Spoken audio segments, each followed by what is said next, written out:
ஸ்ரீ வரதராஜ பெருமாள் காஞ்சிபுரம். இவருடைய திருநக்ஷத்திரம் சித்திர மாதம் அஸ்தம். இவருக்கு பல திருநாமங்கள் உண்டு. பேரருளாளன், அத்திகிரி வரதர், வரதராஜர், தேவாதிராஜன், உற்சவர், தேவராஜன், தாயார் பெருந்தேவி.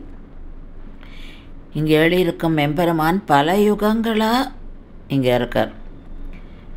பிரம்மா ஒரு தடவை யாகம் பண்ணுறார்.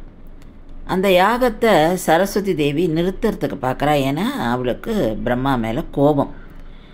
பிரம்மா பெருமாளை கேட்டுக்கிறார், இந்த மாதிரி எப்படியாவது நான் இந்த யாகத்தை முடிக்கணும் அப்படின்னு. பெருமாளும் பிரம்மாவுக்கு உதவி பண்ணுறேன்னு சொல்கிறார்.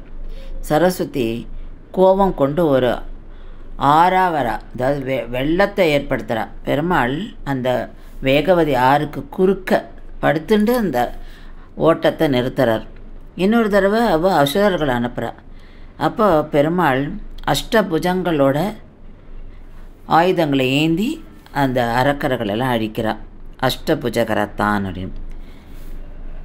பிரம்மாவும் கடைசியாக இந்த யாகத்தை முடிக்கிறார். அப்போ இந்த யாகத்திலேருந்து பெருமாள் தோன்றார். அவர்தான் வரதராஜர். அவர் யாகத்திலேருந்து வந்ததுனால, அந்த நெருப்பிலேருந்து வந்ததுனால இன்றைக்கும் நம்ம உற்சவமூர்த்தியோட திருமுகத்தில் அந்த தீ வடுக்களை நம்ம பார்க்குறோம்.